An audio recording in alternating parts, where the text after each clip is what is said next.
להתחזק אצלי. אני זוכרת את זה כאילו שזה היה אתמול.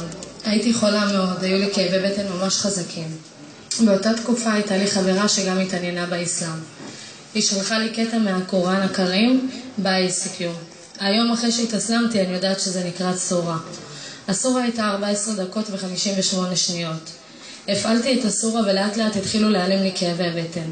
לא הבנתי מה קורה. הרי לפני כמה דקות הייתי מקופלת מכאבים, ופתאום אני לא מרגישה אותם.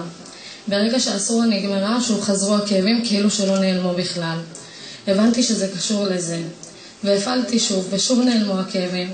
ברגע הזה הבנתי כמה כוח וכמה חזק הקוראן הקרים. עם השנים למדתי קצת באנתרים, קראתי סיפורים על הנביא מוחמד עליו הברכה והשלום, והרצון להתאסלם רק הלך וגדל. אבל לא היו לי התמיכה והכלים, ולא רציתי להתאסלם ולא ללכת על פי האסלאם. לפני שנתיים הייתי עם חברה אצל בן זוגה בכפר באזור ואדי ערה. עבר לידינו שייך מקבוצת דאר אל סלאם. הוא נתן לי ספר שנקרא הדרך אל האושר, כשמו כן הוא, ספר שמדבר על האסלאם. קראתי אותו והנחתי בצד. התחלתי לחשוב איך אני יכולה לעשות את הצעד הזה ולהתאסלם.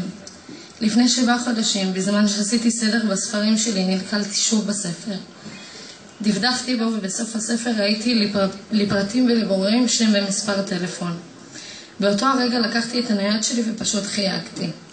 ענה לי שייך, סיפרתי לו מה שאני רוצה לעשות וביקשתי הכוונה וכלים. השייך הסביר לי הכל, כיוון אותי ובאותו רגע כבר קבענו יום שבו ניסה לאל-אקצא להתאסלם. וכך היה, נסענו למופתי בירושלים, התאסלמתי וקיבלתי את כל התמיכה והכלים שרק יכולתי לבקש מאללה. את תהליך ההתאסלמות עברו איתי שייכים מקבוצת דאר אל סלאם וליוו איתי. מה הרגשתי באותו רגע? אני לא יודעת.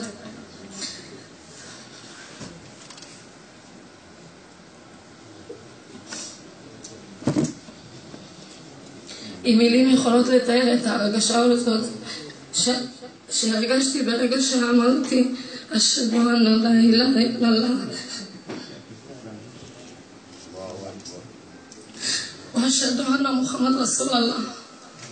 الله أكبر ولله الحمد. الله أكبر ولله الحمد. الله أكبر ولله الحمد. الله أكبر ولله الحمد. الله أكبر ولله الحمد. الله أكبر ولله الحمد. באותה שנייה התחלתי לבכות בכי טהור, נקי, כאילו שמישהו פתח ברז מים, ירדו ממנו. הרגשתי בן אדם חדש, בן אדם אחר, כאילו שברגע אחד כל העבר שלי נשאר מאחוריי, ופה אני מתחילה דרך חדשה. הרגשתי שאללה איתי, מגן ושומר עליי, ושהאסלאם זאת הדרך הטובה עבורי. אתם בטח יושבים ושואלים את עצמכם אם המשפחה שלי יודעת על זה, ואיך הם מגיבים לזה.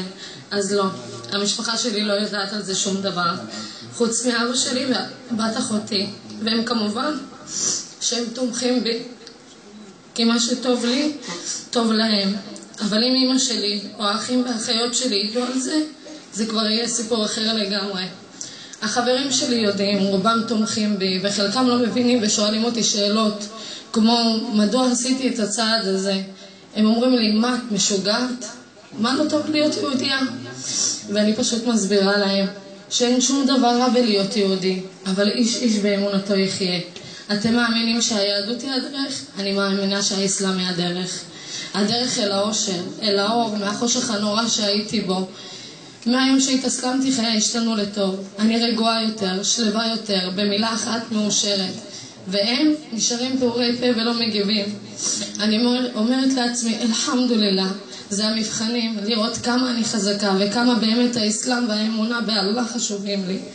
והאם בן אנוש בכלל מסוגל להשפיע עליי ולהסיט אותי מאמונתי באללה? ואני מבינה שלא. כל יום מחדש האהבה והאמונה רק מתעצמים יותר ויותר. אתם גם בטח רוצים לדעת איך אני מתנהגת כיום כמוסלמית. אם אני שמה מנדיל כל הזמן או רק בתפילות, אז אני אסביר לכם. הנושא הזה קצת מורכב עבורי. אני נמצאת בתוך חברה יהודית. אני גרה בעיר ולא בכפר. אני מתלבשת צנוע, בגדים ארוכים, רחבים, נוהגת על פי האסלאם, לא משתמשת בפסמים, מתאפרת ממש עדין. אבל מה שהכי כואב לי ומה שהכי מעציב אותי זה שאני לא יכולה ללכת עם המנדיל כמו שבאמת הייתי רוצה. וזה בגלל המשפחה.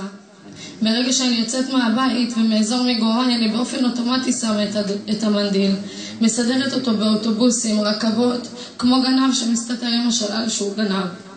למרות כל הקשיים שעומדים בפניי, אני לא נכנעת.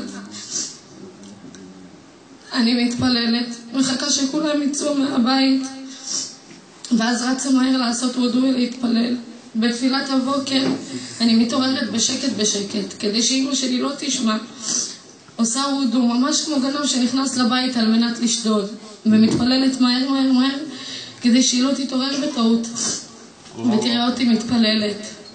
אמא שלי נורא קשה, היא באה מבית יהודי, שסבא שלה היה רב ידוע בקפקז, אז נורא יהיה קשה לה לקבל את זה שהבת שלה בחרה להיות מוסלמית. אני מאמינה באללה שהוא ייתן לי את הכוח, ולאט לאט אני גם אצליח ללכת עם מנדיל באופן קבוע, וייתן לי את הכוח לספר לאמא שהתאסלמתי. אני שומרת, לפני שהתאסלמתי הייתי שומרת מסורת, הייתי צמה בכיפור, מדליקה נרות שבת, אבל לא שומרת שבת. גם הכיפור הזה צמתי, על מנת שהמשפחה לא יחשדו או ירגישו שהתאסלמתי. אני חיה בין שתי עולמות, צמה רמדאן ואחריו אני צמה כיפור. למה? אני מקווה ומבקשת מאללה שיסלח לי.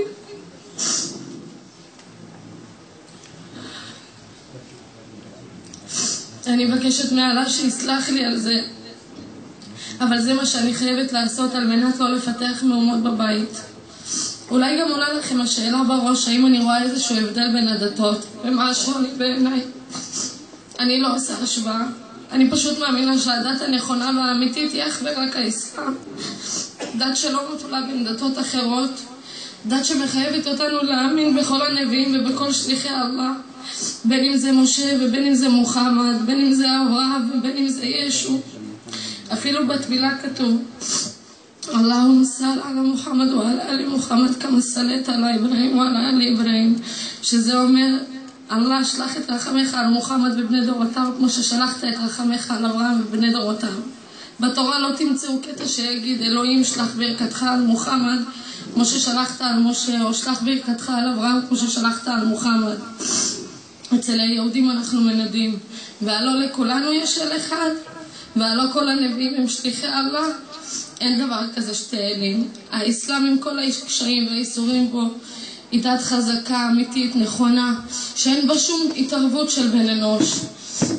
מי שנכנס לאסלאם נפתח בפניו האור האמיתי של העולם. לפני שהתאסלמתי המון פעמים עלתה בראשי המחשבה איך אני אלמד ואיך אני אדע מה האיסורים, מה עושים ואיך. אז ביום שהתאסלמתי השייח נתן לי ספר שנקרא האסלאם, מה, מדוע וכיצד. בספר הזה יש המון כלים והכוונה למתאסלמים חדשים. יש את התפילה באותיות בעברית, צורות קטנות והסברים על האסלאם. הוא נורא עוזר להתחלה. אני גם קוראת באינטרנט. והנה אלחמדולillah, היום פתחו אצלנו את המרכז הזה, המרכז שכל כך חיכינו לו. המרכז הזה שייתן לנו כל כך הרבה כלים להיכנס לאסלאם, להיות יותר חזקים באסלאם, דאר אל סלאם, המקום הזה שתמיד דיברנו עליו וכל כך רצינו להיות בו. היום אנחנו פה. זאת הסיבה להתכנסות שלנו פה היום, עם הצוות הזה שנמצא איתנו בכל שלב בתהליך הזה, עוזר ונמצא שם בשבילנו. השייחים יאמר לזכותם בקשר תמידי איתי, עוזרים כשאני צריכה, עונים על שאלות שאני שואלת, ויש המון אנשים מוסלמים שיודעים שהתאסלמתי וגם הם עוזרים בכל דרך שהם יכולים. נמצאת איתי פה היום עוד חברה שהתאסלמה, אלחמדולillah.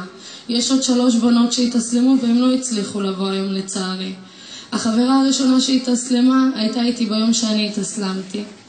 ישבנו ביחד בבית והייתי כל כך נרגשת מהצד הזה שאני הולכת לעשות, אז סיפרתי לה עליו. ואז היא גם אמרה לי שהיא רוצה להתאסלם. אנחנו חושבות כבר המון זמן לעשות את זה, אבל היא לא יודעת איך, אין לה את הכלים.